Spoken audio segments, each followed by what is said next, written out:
आ, आ, बचाओ बचाओ, कोई मेरी मदद करो। मैं थोड़ी देर इस पेड़ को और पकड़ी रही तो मैं गिर जाऊंगी। यहाँ तो कोई भी नहीं है जो मुझे बचा सके। भीमपुर राज्य में राजा विश्वसेन नाम के एक राजा रहते थे। उनकी एक बेटी थी जिसका नाम राजकुमारी सुकन्या था। राजा अपनी बेटी से बहुत प्रेम करते थे। पिताजी, मैं महादेव के मंदिर जाकर भगवान की प्रार्थना करना चाहती हूँ। सुना है वहाँ हर मनोकामना पूरी होती है। हाँ बेटा, ये सच बात है, लेकिन वो मंदिर काली पहाड़ी पर है और काली पहाड़ी बहुत ऊंची है। तुम उस पहाड़ी पर कैसे चढ़ोगी? तुम्हें कुछ हो गया तो? जब तक आपका आशीर्वाद मेरे साथ है तब तक मुझे कुछ नहीं होगा। अच्छा बेटा, तुम एक काम करो, मंत्री जी के साथ चली जाओ। पिताजी, क्या मैं आपके साथ नहीं जा सकती? ठीक है मेरी बेटी, मैं तुम्हारी बात भला कैसे टाल सकता हूँ। राजा राजकुमारी को लेकर महादेव के मंदिर के लिए निकल पड़ते हैं।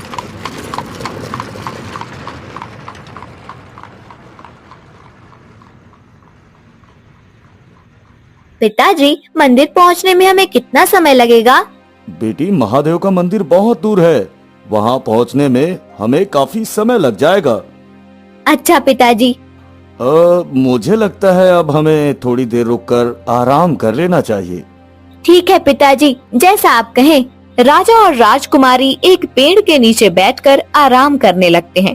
तभी वहाँ एक चिड़िया आ जाती है और अपनी सुरीली आवाज में गाना गाने लगती है। सबसे पहले मेरे घर का अंडे जैसा था आकर, तब मैं यही समझती थी बस इतना सा ही है संसार।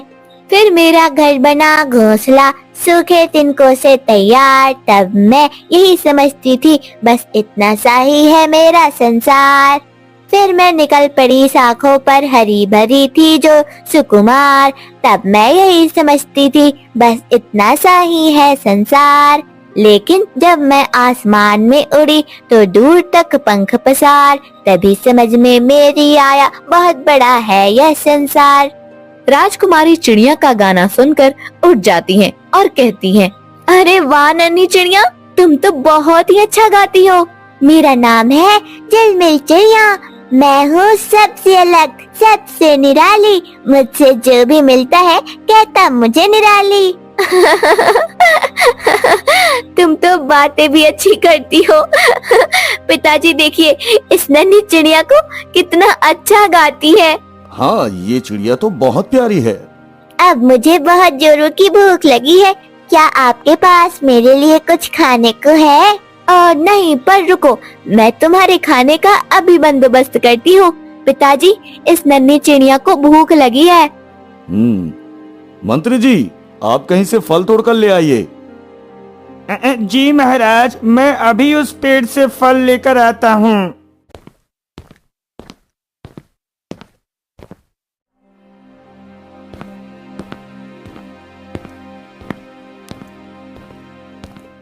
मंत्री जी पेड़ से अमरूद तोड़कर लाते हैं और राजकुमारी को देते हैं। ये लो झिलमिल चिड़िया, अच्छे से खाओ।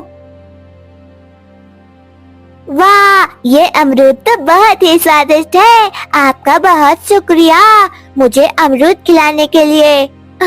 अरे कोई बात नहीं, मैं इतना तो कर ही सकती हूँ। चिड़िया को फल खिलाने के बाद राजा, राजकुमारी और मंत्री सब पहाड़ की तरफ निकलते हैं। बेटी, तुम थक तो नहीं गई? नहीं पिताजी, मैं ठीक हूँ। राजकुमारी जल्द से जल्द मंदिर पहुँचना चाहती थी, लेकिन तभी रास्ते में अचानक से तेज तूफान आ जाता है। बेटी सुकन्या, मेरा हाथ थाम लो, वरना ये तूफान हमें उड़ा ले जाएगा। पिताजी, अब मुझे कुछ दिखाई नहीं दे रहा है। आप कहाँ हैं? तेज तूफान की वजह से राजा और राजकुमारी बिछड़ जाते हैं। पिताजी, पिताजी, आप कहाँ हैं? पता नहीं पिताजी कहाँ चले गए। मुझे तो महल का रास्ता भी नहीं पता। मैं घर कैसे जाऊंगी? इधर तूफान से बचकर राजा और मंत्री राजकुमारी को ढूंढते हैं, पर वह उन्हें नहीं मिलती। मंत्री जी, मैंने आसपास बहुत देखा मगर राजकुमारी कहीं नहीं मिल रही। पता नहीं मेरी बेटी किस हाल में होगी।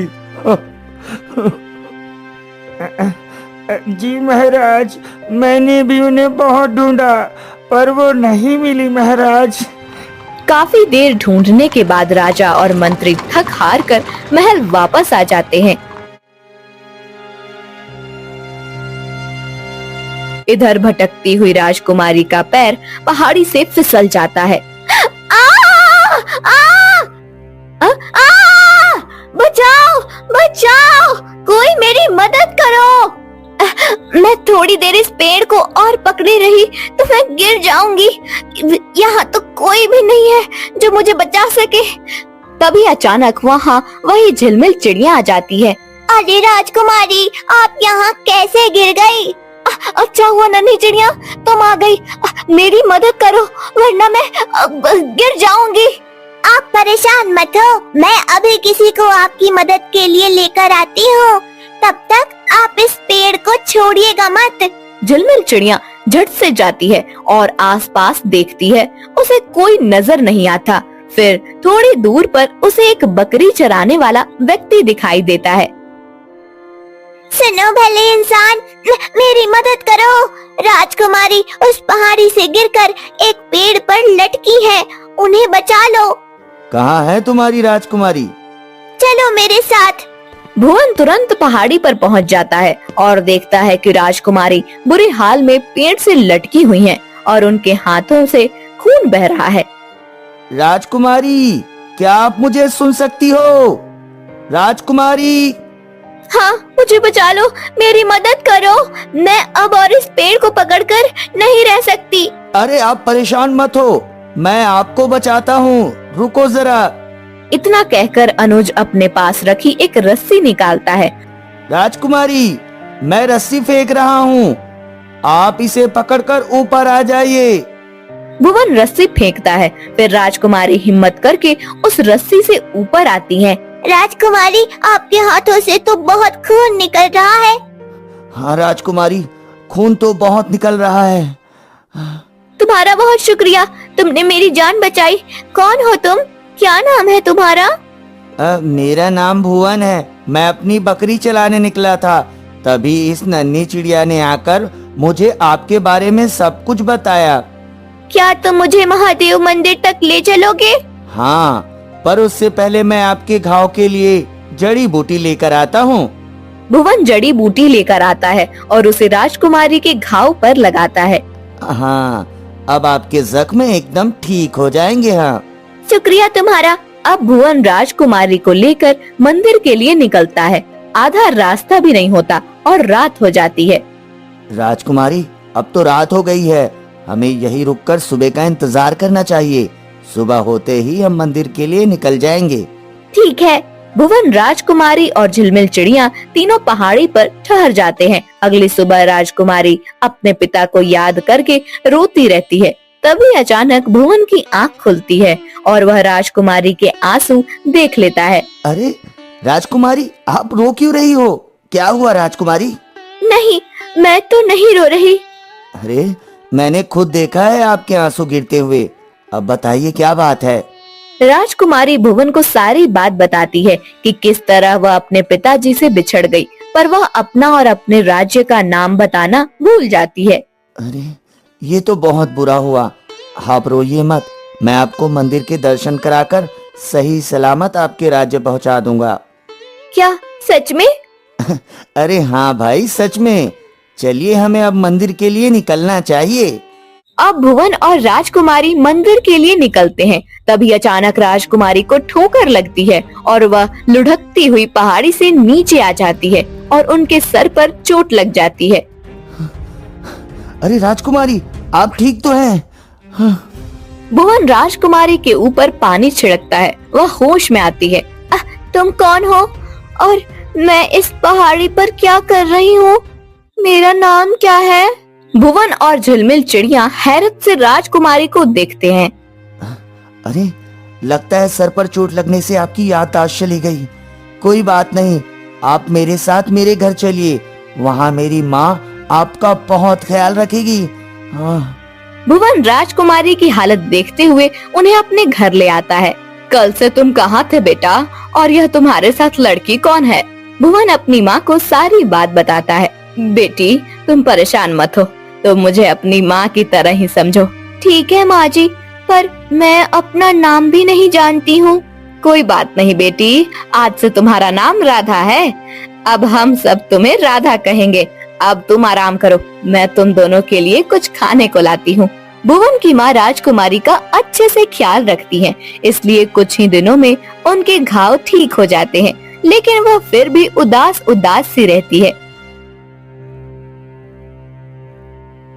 बेटा मैं जानती हूँ तुम अपनी याददाश्त को लेकर बहुत परेशान रहती हो, मगर तुम चिंता मत करो, ईश्वर ने चाहा तो तुम्हारी याददाश्त तो जल्द ही आ जाएगी। काश ऐसा हो जाए। इन सब बातों को छोड़ो, चलो मैं तुम्हें गांव घुमाती हूँ और अपनी प्यारी गाय से मिलवाती हूँ। भुवन की माँ राजकुमारी को अपना पूरा गांव घुमाती है और फिर उन्हें अपनी गाय लक्ष्मी से मिलवाती है। इससे मिलो, यह मेरी प्यारी गाय लक्ष्मी है। मेरा नाम लक्ष्मी है और मुझे आपसे मिलकर बहुत खुशी हुई। मुझे भी तुमसे मिलकर बहुत खुशी हुई। क्या हम दोस्त बन सकते हैं? हाँ जरूर, मुझे खुशी होगी। राजकुमारी लक्ष्मी से दोस्ती कर लेती है और अब भुवन के घर में उनका मन लग जाता है। भुवन राजकुमारी को खुश देखकर अपनी माँ से कहता है, माँ लगता है कि राधा का दिल अब यहाँ लग गया है। हाँ बेटा, अब बस बेचारी की याददाश्त वापस आ जाए तो अच्छा है।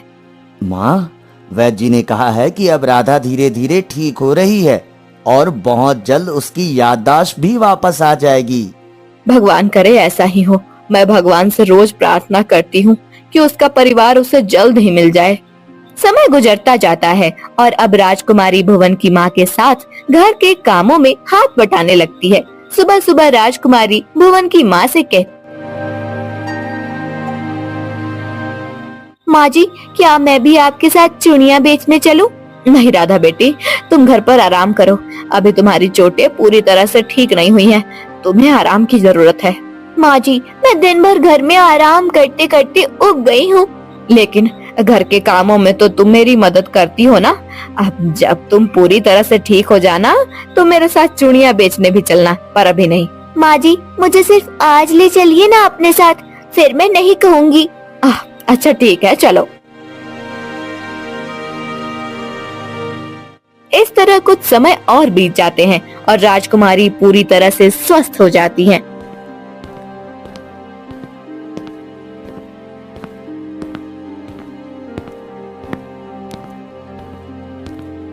बेटी अब तुम पूरी तरह स्वस्थ हो चुकी हो, लेकिन फिर भी तुम्हारी याददाश्त वापस नहीं आई और ना ही तुम्हें कोई ढूंढने आया। जी माँ जी, पता नहीं मैं कौन हूँ और मेरे अपने कहाँ हैं। राजकुमारी यह कहकर उदास हो जाती है। राजकुमारी की उदासी को देखकर भुवन की माँ कहती है, बेटी मैंने तुम्हें हमेशा अपनी बेटी माना है, इसलिए मैं चाहती हूँ कि अब मैं तुम्हारा विवाह कर दूँ। माँ जी विवाह? वो भी मेरा? यह आप क्या कह रही हैं? भला मुझ जैसी याददाश्त की मारी से कौन विवाह करेगा? अरे बेटी तेरे जैसी प्यारी और सुशील लड़की से कौन शादी करना नहीं चाहेगा। पर मैं अभी शादी कैसे कर सकती हूँ और कौन करेगा मुझसे शादी? मैं चाहती हूँ तुम्हारा विवाह मैं अपने बेटे भुवन से कर दूं। इस तरह तुम्हें एक जीवन साथी मिल जाएगा और फिर तुम हमेशा मेरे पास ही रहोगी। माँ जी क्या भुवन इस शादी के लिए तैयार होगा? हाँ भुवन को मैं मना लूंगी। भुवन से बात करके भुवन की माँ उन दोनों का विवाह करा देती है। भुवन क्या तुम इस शादी से खुश हो? हाँ राधा, तुम जैसी पत्नी भला किसी नहीं चाहिए। तुम एक समझदार और प्रेम करने वाली लड़की हो। भुवन की बात सुनकर राधा खुश हो जाती है। इसी तरह से दिन बीतते जाते हैं और दूसरी तरफ राजा हर मुमकिन कोशिश करते हैं राजकुमारी को ढूंढने की, पर वह कहीं नहीं मिलती। एक दिन राजा राजकुमारी को ढूंढते हुए दूसरे राज्य जा पहुंचते हैं। आखिर कहाँ चली गई मेरी राजकुमारी सुकन्या? हे भगवान, जल्दी से मुझे उससे मिलवा दीजिए। मेरी आंखें तरस गई है उसे देखने को। हे भगवान, अभी राजा भगवान से प्रार्थना ही कर रहे थे कि अचानक वहाँ से राजकुमारी भुवन के लिए खाना लेकर खेतों में जाती है। अरे ये तो मेरी बेटी सुकन्या है, पर यहाँ कहाँ जा रही है? सुकन्या, सुकन्या रुको बेटी, सुकन्या। आप कौन है? मैं आपको नहीं जानती और मेरा नाम सुकन्या नहीं राधा है। नहीं बेटी, तुम्हारा नाम सुकन्या है और तुम मेरी बेटी हो। तुम मुझे पहचान क्यों नहीं रही? याद है हम दोनों मंदिर जाने के लिए निकले थे और रास्ते में तुम मुझसे बिछड़ गई थी बेटी। याद करो बेटी। राजा से बात करते हुए राजकुमारी अपने दिमाग पर जोर देती है और फिर वह अपना अतीत याद करते हुए बेहोश होकर गिर जाती है। बेहोश होकर गिरने से एक पत्थर राजकुमारी के सर पर लग जाता है। अरे क्या हुआ, क्या हुआ मेरी बच्ची? तुम्हें कोई है?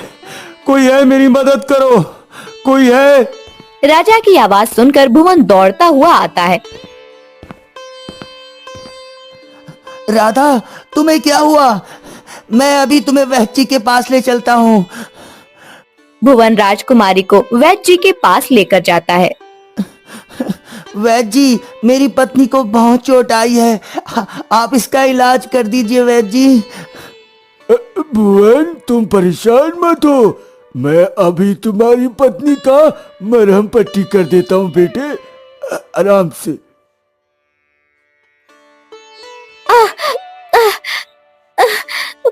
पिताजी, पिताजी। हाँ मेरी बेटी, मैं यहीं तुम्हारे पास। महाराज, आप कौन हैं और राधा आपको पिताजी क्यों कह रही है? राजा भुवन को सारी बात बताते हैं। अच्छा, तो राधा आपकी बेटी है। मुझे पता तो था कि वो एक राजकुमारी है, पर किस राज्य की ये बताने से पहले ही इसकी याददाश्त चली गई थी। अच्छा, पर लगता है कि अब मेरी बेटी की याददाश्त वापस आ गई है। वैद्य जी, राधा ठीक तो हो जाएगी ना? भुवन तुम चिंता मत करो, अब तुम्हारी पत्नी एकदम ठीक है, इसकी याददाश्त भी वापस आ गई है। अब भुवन राजकुमारी को घर ले जाता है, साथ में राजा भी भुवन के घर जाते हैं।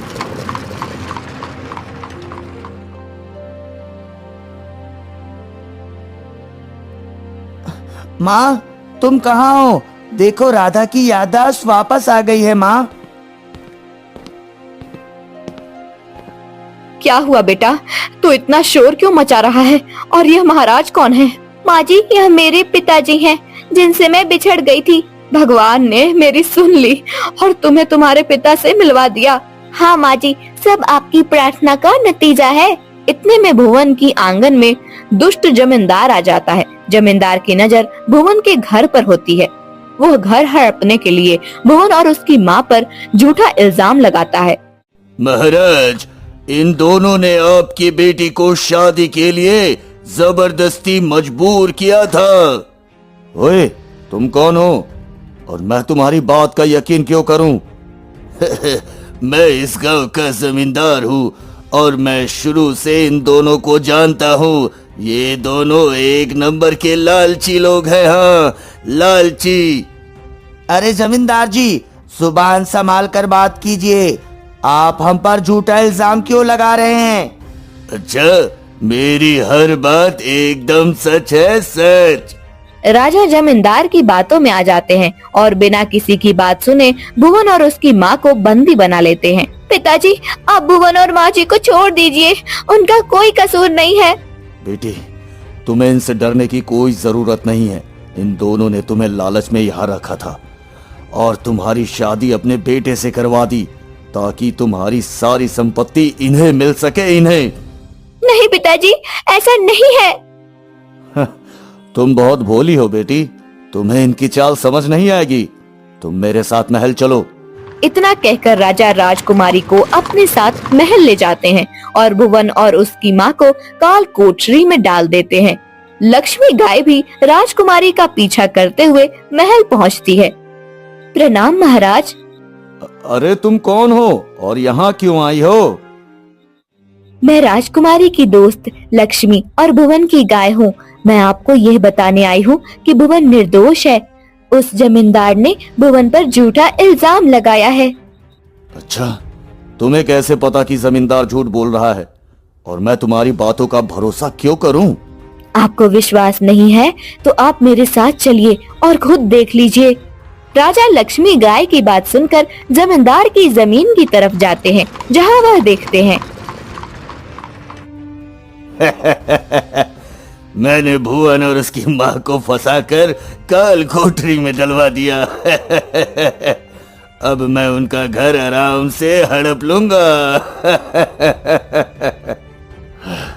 अच्छा, तो तुमने ये सब जानबूझकर किया। मैं तुम्हें नहीं छोड़ूंगा, इसकी सजा तो तुम्हें मिलकर रहेगी। हाँ। अरे महाराज, ऐसा कुछ नहीं, मैं भला आपसे झूठ क्यों बोलूंगा? महाराज। सैनिकों, अभी के अभी इस दुष्ट आदमी को गिरफ्तार कर लो। सैनिक जमींदार को बंदी बना लेते हैं और राजमहल ले आते हैं। सैनिकों, भुवन और उसकी माँ को आजाद करके यहाँ ले आओ। सैनिक राजा के आदेश पर तुरंत भुवन और उसकी माँ को लाते हैं।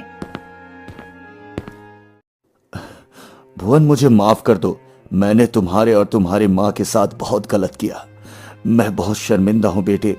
मैं अपनी बेटी की ये हालत देखकर परेशान हो गया था। मुझे माफ कर दो।